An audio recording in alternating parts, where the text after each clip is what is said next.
Assalamualaikum warahmatullahi wabarakatuh. Kepada teman-teman, izinkan saya untuk memperkenalkan diri. Nama saya itu Sigit Febrianto, NPM 1801007. Saya dari Sekolah Tinggi Ilmu Maritim Mutiara Jaya dengan studi S1 Teknik Perkapalan.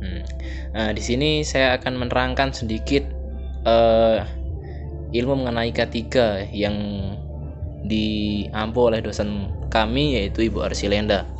Di sini apa itu K3, yaitu kesehatan dan keselamatan kerja. Nah, tentu kita tahu bahwa di Indonesia itu disebut sebagai negara kepulauan atau negara maritim. Nah, kita tahu bahwa negara maritim itu cakupannya sangat luas, ya enggak? Nah, karena di industri maritim itu pasti ya banyak sekali industri yang lain, baik dari logistik, seperti jika kita pahami dari kapal, ya misalkan ini kan teknik perkapalan, jadi kita bahas sedikit tentang kapal. Jadi kalau kapal itu kan banyak muatannya, ya kan. Nah, muatannya itu ada baik dari dia cair maupun dia bentuk kering atau bentuk yang lainnya. Pokoknya segala yang ada di darat yang dibawa melalui kendaraan besar berada di atas air dapat mengapung. Nah, itu. Jadi di situ, banyak sekali yang harus diperhatikan, yaitu bentuknya seperti yang dikatakan di sini, K3 atau kesehatan dan keselamatan kerja. Nah, di situ banyak sekali contohnya, seperti PT Persero Pelabuhan Indonesia, ya enggak.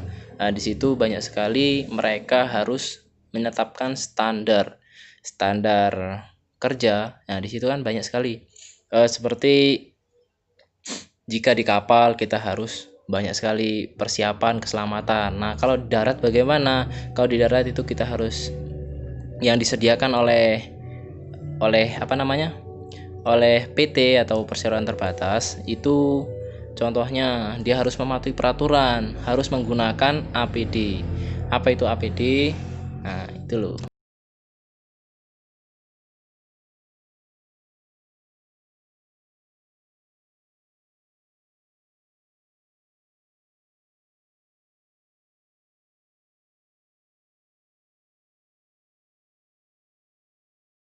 Dari atas, kalau dalam kerja baik konstruksi, baik dari bangunan dan lain sebagainya, itu harus menggunakan, pertama adalah helm.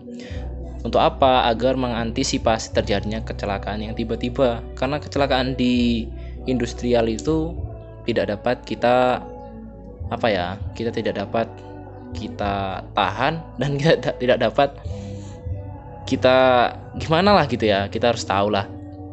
Nah, di situ selain itu kita digunakan kacamata. Contohnya kalau seorang engineer itu harus menggunakan kacamata agar untuk melindungi diri, karena dalam lingkungan seperti itu mata kita harus dilindungi. Terus yang selanjutnya headset ya, bagiannya untuk kepala.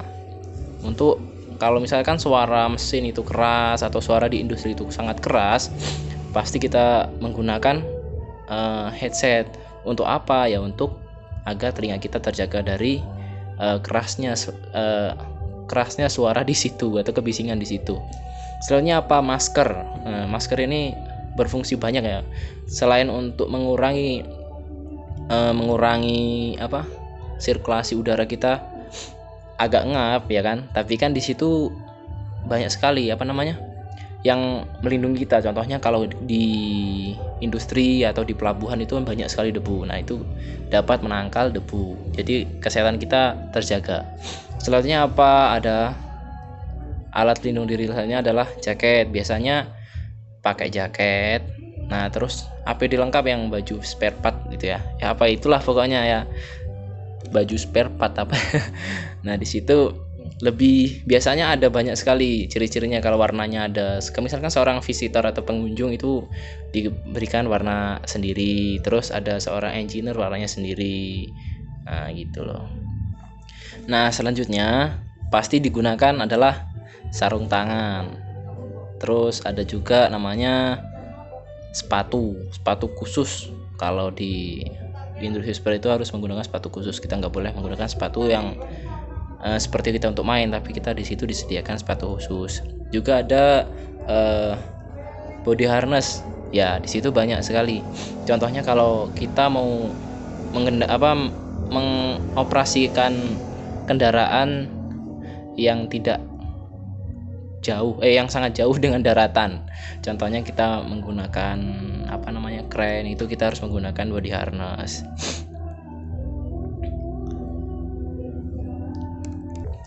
Nah, juga biasanya dalam perusahaan kita harus ada namanya ID card.